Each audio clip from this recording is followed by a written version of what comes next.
జాగ్రత్త వినండి. ఇప్పుడు ఉదయాన్నే లేచి ప్రార్థన చేసుకుంటాను.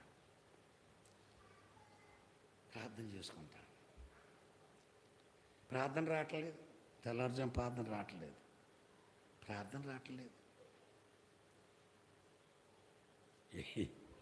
ఏం చేత ప్రార్థన రావట్లేదు అంటే పరిశుద్ధాత్మ దేవుడు ఒకటి జ్ఞాపకం చేస్తున్నాడు.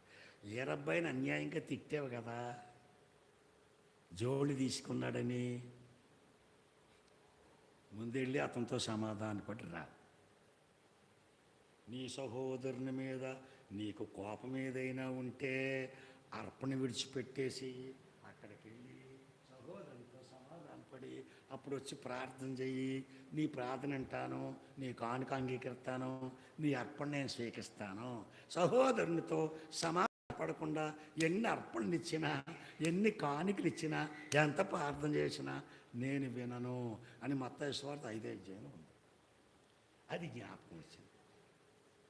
మా పనుడు, మా పాలకాపుడు, మా సేవకుడు మా దగ్గర పనిచేస్తాడు. ఆయనతో సమాధానం పడమంటున్నాడు యేసయ్య. ఇలాంటివి చెప్తాడా? చెప్పండి. నా ముఖం నా దగ్గర పనిచేసేవాడు సమాధానం పడినా మరి ప్రార్థన ఆలకించాలంటే వెళ్ళాను. ఏ రాష్ట్రమే ఇలా అడిగిపోతుంది.